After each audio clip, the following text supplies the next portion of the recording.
Hey Fox Riders, today I would like to talk to you a little bit about a very important aspect of Nanotale Typing Chronicle, which is the lore and encyclopedia and its evolution through development. Yeah, so even before we started the development of Nanotale, we asked through a survey to our community of Epistory players what they would like to see improved in the next typing game.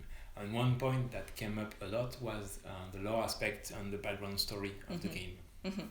Because even if Nanotale Typing Chronicle is a typing adventure, the exploration part is very important for the player. So we decided to go, as you said, for a deeper background, but also to a stronger story.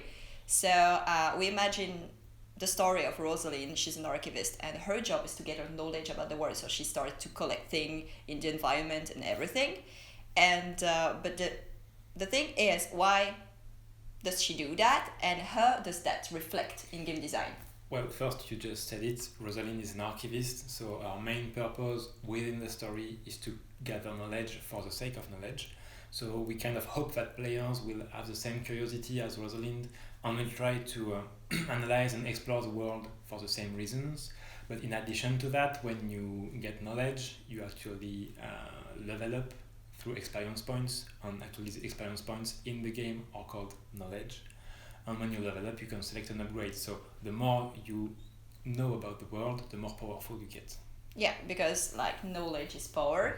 And so because of that, and also the fact that Rosalind is an archivist, we decided to imagine just like that it would be easier for her to write her observation on a notebook. So she's carrying a notebook with her, and this is another really important part of the game, that specific notebook that you will find during the Lord collection and everything. So what you can see here on the many iterations, on some of the many iterations of the lore collection pop up, so that the small box on top of a creature or a plant, whenever you analyze it, you can see the name of the lore item and how many instances of it you need to collect to unlock a new paragraph of lore. And that paragraph of lore is coming on the right side of the screen. In the first version of that mini-game part of the game, we had to type a keyword within the text. So because of that, the players had to wait for the text to write itself, so it was slowing down the gameplay a bit, so we iterated more on that. Yeah, it was not really funny, not really enjoyable for the players, so we decided to go for a list of keywords. So some keywords appear on the screen, like for example, when you have to collect a saligush, which is a water plane in Nanotale, you have to type like pop, water, pressure, and once you type them, the saligush will appear layer by layer, giving you the idea that Rosalind is drawing that element from the lore, and it also gives you like information about how to use that plane and where to get it and how can you use it through puzzles or in game design, I mean.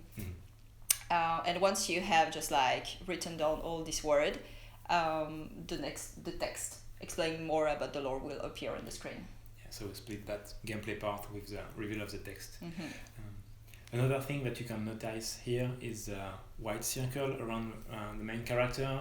It's the experience point bar. So at first it was on the corner of a screen, so it was not really noticeable. So we put that as a circle around your main character, which is where your eyes are already looking at when you're playing the game. Always in the center.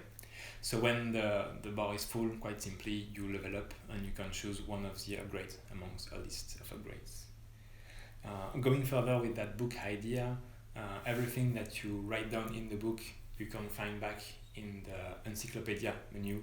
So every knowledge that you've gathered, you can read back on it later on as you wish. Which can be quite useful in the game when you will be confronted to quest and everything. So I think that we said it all. So keep in mind that power is knowledge, and if you need more information, just ask the people from the ancestral forest. Yeah, but that's for another story. So yeah. see you later. Thanks for watching. Bye.